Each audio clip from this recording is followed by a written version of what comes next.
your engine.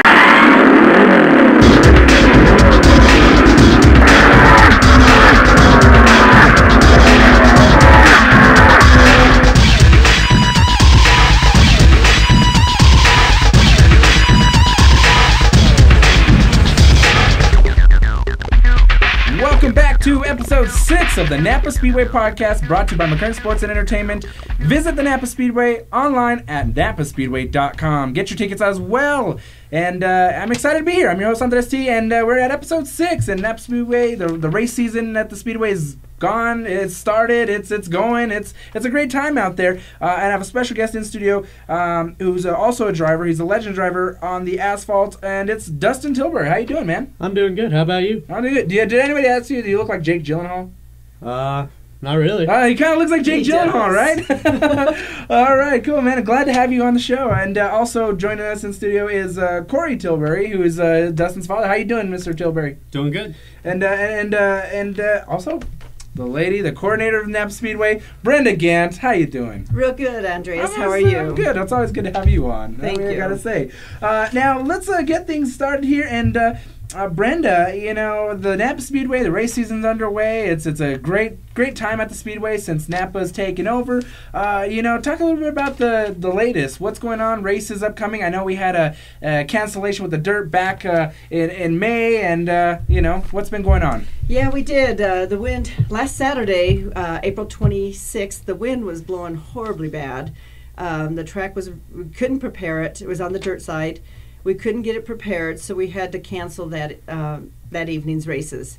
I'm pretty sure that they will reschedule it. We've got to check with the NRA race sprint car series to find out what their schedule is, to see what we can do to get a race on for them. Absolutely. Now, I mean, I've heard those were gale force winds out there. Sand was blowing everywhere, and it was nasty. It was, I'd say, I was doing a car show at the Route 66 Casino, which is down the street from the racetrack, and it was horrible. It was 50 to 60 mile per hour winds. You could see just the dirt flying everywhere. It was really, really bad. Well, it seems like the wind's passed. I hope they have. I mean, yes. June's here, and we're underway in June, and it's time for the hot weather now. 100 degrees. Well, especially being with the vehicles, hot vehicles out there. I mean, I can only imagine the heat, rising that much more. So what do we have coming up? I know, obviously we talked about the 9th. That was the double points happening for over at the dirt. For the asphalt, what's coming up? On the 16th of June, we have our asphalt shows featuring the modifieds, the X-Mods, Legends, Bandoleros, the Factory Fours, and we're having the second race for the stock car division, the stock car series between the dirt and asphalt. So it's the second race for the stock cars. So lots of great action coming in, and the asphalt's ready to rock and roll. I'm excited.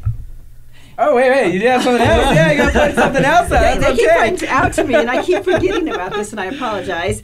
The Friday night before the Saturday night show, the Legends and Bandoleros have their show, and that starts at 6 p.m. All right. Sorry, guys. Hey, it's all right. I know you're busy. You're busy with car shows. The Speedway's taking up your time, so understandable. Totally understandable. All right, let's dive into asphalt racing here. Now, Dustin, how long have you been racing? Oh, a while. I think it's been about 10 or 11 years. Okay, how old are you right now? I'm 15. Okay, so wow, since you're 5? About so. So what'd you start racing in? Go-karts or? It was a quarter midget. It's okay. It's basically the same thing as a go-kart, but it has a roll cage and you go a lot faster. It's basically the same thing as a mini sprint car. Oh, okay. Just really quarter midget. Okay. Yeah, no, that's cool. And now, Mr. Tilbury, are you a racer as well? Do you race? Are you a driver? I don't. Did you do it before? Or? Well, I missed out. I was going to get into boat racing. My family's, My family's been in racing since 1932. Wow. This family history. There's some family history there. Now, did you, Dustin? Did you start racing by choice, or was it kind of like, all right, well, your dad was like, "You're gonna race, son." Well, I think it was we were in town one of those days, and I think him and his crew were working on this project, and he took me out there.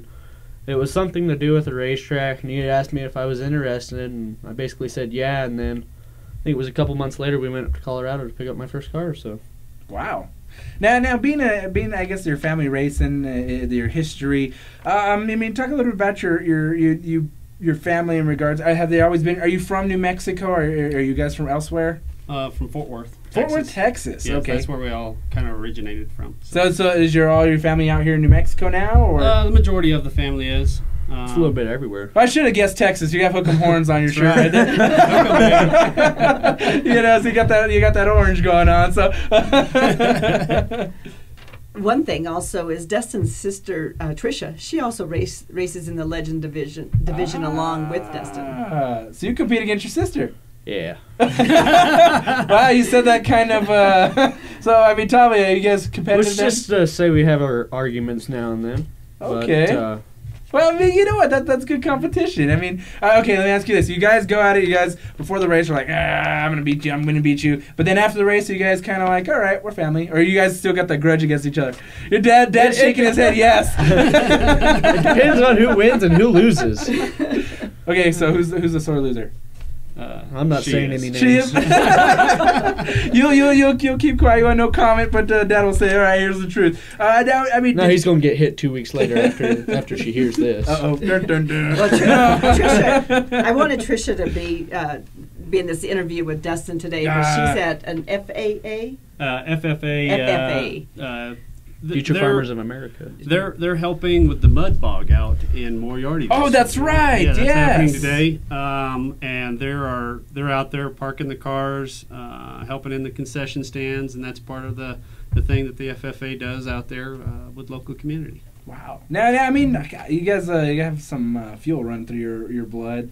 I mean, you know, tell me a little bit like racing. What does it do for you? What is it about racing that just kind of like why do you love it? It's just something that most kids don't usually have the opportunity to do, and it just seems that, I don't know why, but it seems to me is that it's a more punishing and grueling sport than most of the ones out there. You have to be physically and mentally demanding to be in this sport, rather as something like tennis or something like that. But it comes along with the adrenaline, the all the math and science and everything that. Do you kind of feel like it's more of a competitive sport than any other sport out there? I mean, most people think, okay, the basketball player may go, oh yeah, you're just sitting in a car and just driving, pushing a gas pedal and turning a steering wheel. But, see, that's the thing that gets to me is when people say that. That just irritates me because it's a lot more. It's all this math, science, everything that goes in to make everything your happen. Angles and everything. Exactly. I think the next time somebody says that, I'm going to tell them, well, why don't you get out on the freeway, do about 80 miles an hour, and I want you to be about 6 inches off that guy's bumper. But the catch is I want you to do it from Albuquerque all the way to Tucumcari. And don't get pulled over. And don't take a break either. Yeah. I mean, it's a feat of endurance. It really is. I mean, going around the track, and it really can. It wears on you. Yeah, I'll try and do it in the summertime with no air conditioning too. It's about 150 degrees in those cars with their fire suits Plus on. with your fire suits, your helmets, everything. Helmets, just your temperature is just way up there. And the car's hot. Whoo! I tell you. I mean, but it's fun though. I mean, is it rewarding to you? I mean, when even if say you didn't win the race, but is it still a rewarding feeling that hey, I raced? That's what I love. Definitely. Any time that I get in a race car, that it feels rewarding knowing that I have the privilege to even be in one. Okay. Now, when you're racing out there, do you get kind of like the competitive attitude of talking smack out there, or do you get kind of like the mind game thing going on with other drivers out there? It's a little bit of everything. You gotta do a mind game, trash talk. I mean, do you ever go, well, yeah, you know, my car's better than yours? Do you ever do that or anything like that? Well, usually when I say that, I usually end up getting bad luck or some kind of curse put on me. So I usually wait till other people start saying it to me, and in my head I'm just like, just wait. You're going to get the bad luck now. Yeah. Okay. It's like walking under a ladder. Don't walk under a ladder. Last year I did that basically all last year, and we had nothing but bad luck last year. We had the best finish last year I think was third. It was second. Okay. But it was a division win, and it just seems like to me half the races last year were nothing but DNFs to me. Okay. I mean, how many times did you race last year? We had at least 26 races. Wow. And that was over the summer period? Started like 1st of March all the way through the end of October. Wow. I mean, I'm sorry, Brenda, did you want to jump in on that? They not only race at NAPA Speedway, they also race at the Bull Ring in Las Vegas. Wow. And in Fort Worth at Texas Motor Speedway, and Pueblo, Colorado, and Denver in CNS. Now, how much time did you say that is dedicated to racing? You kind of laughed there, Corey. It depends on who the person is. If you're not working at work, you're working at home. That's all I can tell you. There's not very much free time, and it's a dedication, that's for sure. And it's one of those things you're either in or you're out. Yeah. It takes a lot away from doing anything else. I mean, I was talking with the Struden brothers the last episode, and they said, you're up till midnight at night, 11 working on your car to make sure. You can be, yeah. I mean, it's how much time you would want to put into it as far as what you get out of it. Okay. And if you don't have time to put into it, you're not going to probably get much out of it. There's many times that I can hear the wife going, "Are you coming home? Or are you coming up tonight?" And then you get up there and she's already asleep, and everybody else is asleep, and a week later, it's like, "Hey, I know you. Where you been, stranger?" Yeah. So. But I mean, your families are all. I mean, the racing family, everybody's into it together, and so I mean that I guess I think kind of eases up the burden a little bit. It does. There's not very much resistance. Okay. Everybody's all in most of the time, but there's nobody against it. Okay. Well, that's that makes it a lot easier. Yeah. So when you're against it, then everyone's kind of like, which will affect your racing, and then which will affect everything else. Now, do you work on your own cars, Dustin? I really don't have a choice. Just I love how you said that. Just because it's been tough lately because my dad's been out of town, not really home. Okay. My mom does 12-hour shifts at Walmart, and she's not home during the day, and she's about to go to night shifts. And my sister doesn't work on her car, and he basically works on hers while I have to take over mine and know what I have to do and all that. But I think having the knowledge about your own vehicle that you worked on, I think that actually kind of does give you an advantage because you understand how your car works. You've got the feel of it, and if you know something's making a noise, you're like, okay, this is what's wrong. I know that's what's wrong. Exactly. I get a lot of that. No, you're wrong. No, you're wrong. At the end of the day, wow, Dusty, you were right. My bad. Sorry, buddy. That's too much. Now, tell me a little bit about your racing career. You have some championships under your belt? I do. Back in quarter midgets, I really wasn't into that much because just the way the races were back in quarter midgets, and I just didn't think it was that much of a safe of a car because you really had to hang your head out the window when you were driving. Mm-hmm. I've always had a fear of that, but when I decided that I should be done with quarter midgets, I stayed out of it for about half a year, and then he found out about this Bandolero, what they call a Bandolero, and I got I thought about it, and I was like, well, we should try it, and he was like, okay, and we finally got basically the whole first season. We won 7 out of 14 races, which is mostly, I think it was half of them, and that got us the first state championship, the Sandia Points Championship. I know we finished, third in the Texas Motor Speedway Championship? Yes. And so I felt that very accomplishing, and then when we started Legends, I finished third my first year. Last year I think I finished sixth, and this year we're going for at least a top 10 in national points and getting the state championship hopefully, and getting Sandia championship. Now you mentioned Sandia and the transition from Sandia to NAPA. I mean, it's okay. I mean, it's a hard habit to break, but and that's understandable. But the new NAPA Speedway.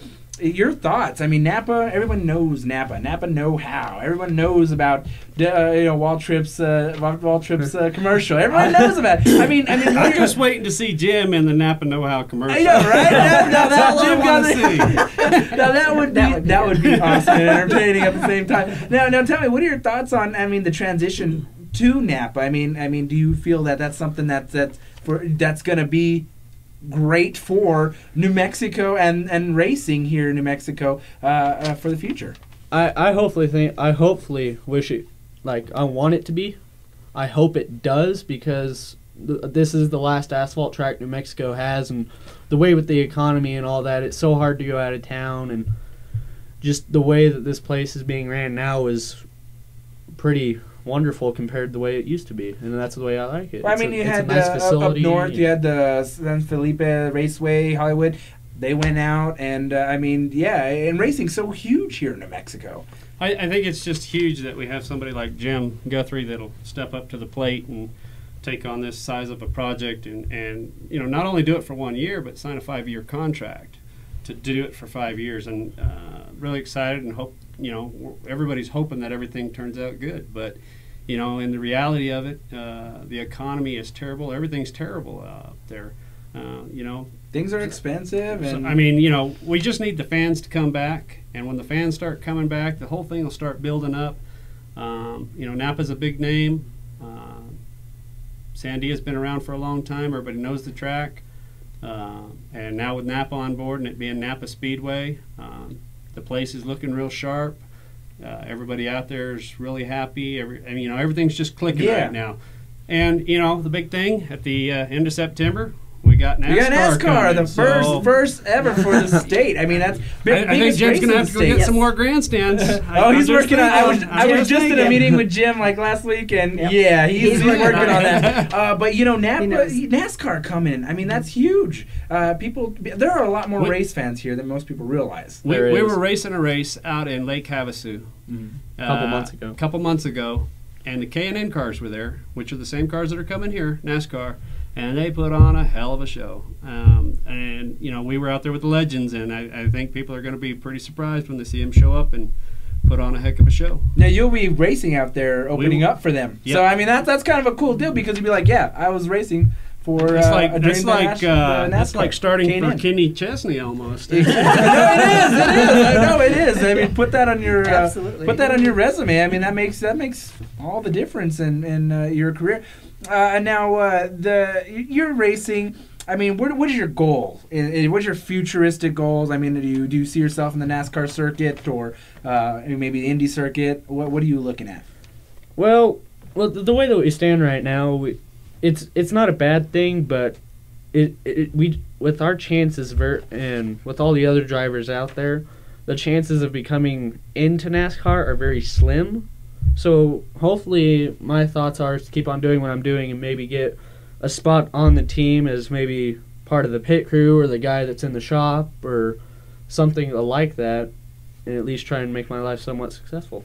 Yeah, absolutely. That's awesome. I mean, do you see a flood of new race car drivers coming in? Do you kind of feel like it's getting inflated with a lot of car drivers? There's definitely a lot out there. I know at least 10 or 20 on the top of my head that are in that range. If the big teams notice them, they can definitely go there. Were you gonna say something? No, no, he's right on there. It's you know, the problem with racing today compared to what racing was 20 years ago is corporate America is more involved, and corporate America wants people to perform now, and they don't want to bring drivers. They don't want to have development. There's no such thing as development drivers anymore, and it makes it harder for people like Dustin or some of these other drivers that are out here that are very talented drivers that win races week in and week out. So, I mean, you know, the best chance that Dusty has for even being involved in NASCAR is basically what he said, is, you know, being a part of the team somehow. Now, it's funny that you mentioned that, because the fact that, and you mentioned music as well, it's kind of the same in the music industry. I mean, they don't want development artists. They want megastars right now, yeah. Which you don't see them, because music. I mean, everything's suffering. I know the economy, like you mentioned before, is a tough time. Now, when you race your sister, I mean, do you have a few choice words you guys say to each other every time? I mean, I had to ask that. Come on. I mean, okay, we'll keep it to a minimum here, but I just say the general. I don't think we can say some of those words here. I mean, yeah. It's a good thing Trisha's not here. Yeah, we would be hitting the bleep button quite a few times. On a general basis, on an average race, there's usually not that much. We actually talk nicely to each other, but if something happens on the racetrack between us two, there usually is a conflict after the race and happens for a couple You have days to get later. broken up by mom and dad, just like, hey, guys, all right, back up. There has been a couple of times, but We try and get down back to the trailer before they get there. We whip out the fire extinguishers and put the fire out, and then it's a nice long home and back out to Edgewood, which is about another 45 minutes drive, and then it's usually sometime the following Sunday before we can all sit down and talk. Let everything cool off a little bit. Yes, sir. Just a little bit. Now, but I think that's how it is any person that you do it I've got- against. yeah. The like something happens on the track, it's just an immediate reaction in your head. Like you just can't resist saying some of those words to those people after that, and then you think about it, and you're like, well, maybe that wasn't such a smart idea, and then It's You real finally just get over it. competition. Yeah, I mean, it's real competition, and if your heart's not into it and you don't get excited at the end of a race because of something that happened, then you shouldn't be doing it, really. You shouldn't be doing it. I mean, you know, the people at NAPA Speedway know me quite well, and I have a tendency to get a little excited. Not like your wife. That's all okay. I didn't say that. Karen gets real excited. Let's just put it that way. and come Monday morning, it's all good. Oh, Because you have to realize in this business, even though you get excited, you got to realize 2 weeks later, the following weekend later, you're going to be racing with these same guys again, and you need to be calm and cool. And collect yourself to because focus on the next race. Right. Or if not, it's going to get very expensive throughout the year. My kids raced against each other, and they had an incident. One incident, and it was with each other. And there was... Wow. It was not nice. I remember They got over it. one time in quarter midgets, me and my sister. This was like the first time we had ever gotten into it, and she was coming off the track, and she was hauling. I mean, there was no slowing down for her, and I didn't see her because there was no mirrors in these cars. Well, I guess like she clipped me and she rolled her car or whatever, and she was like, "You're getting." She got mad at you that you were doing that. You hit her, and then she was pretty mad. And a couple of years later, she retaliated before the race had even started. We were under the one lap to go, and we were already under full throttle on the back straightaway. And I guess we had touched. And when I opened my eyes back up, I guess I was upside down. Wow. Expensive for mom and dad. Absolutely. I mean, you're talking about expenses. I mean, racing can get expensive. You have sponsors to pick you up to kind of help you get through this, get your racing career going? Definitely. We one of the biggest sponsors right now, which I'm very thankful that he is Pyam with PG Enterprises. Helps with landscaping. Site development. Site developments, Okay. and Yeah. then I have a couple other sponsors. Buildology with landscape gravels. You can go over there and choose from your gravels and stuff like that. Basically landscape your yard. And then Volvo Rentals is a big rental company out here that machinery to do all that kind of stuff, to move gravel and dig holes and all that other cool stuff. So okay, so you got your few sponsors to help you get through it. I mean, racing can get expensive, and like cars, man, motors, tires, you name it, it can get up there. Now, what's been your most memorable moment in your racing career thus far? Oh, let's see. I think it'd definitely have to be that championship with me and my dad. Him investing everything, and in the end, it was that moment in the championship lane when I gave him a big old hug and thanked him for everything and all that good stuff. I mean, He's gonna cry. It's emotional, but no, absolutely. I mean, that's what it's about. I love the fact that the families are so in tune with each other. I mean, it makes it. I mean, as parents, does that make you proud to see your kids going out there and competing and doing what they love? And doing something that maybe you didn't perhaps get to do. Absolutely.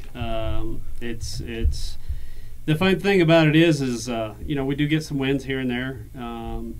We know what it's like to run in the back. We know what it's like to run in front. We know what it's like to run in the middle. And if you win every weekend, I don't think it's quite as rewarding as is when you're running in the back and you do get those wins.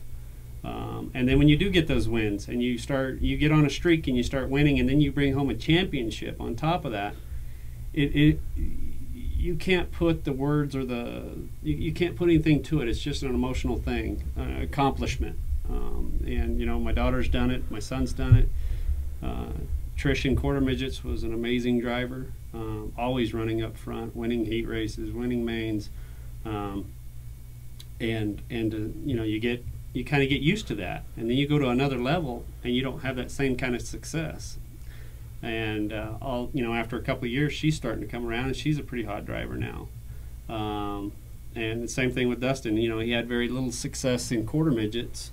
He had some, but not very much. And to see him jump into a bandolero and now in a legend and start winning races, and seeing him run up front, I mean, there's a lot of emotion involved.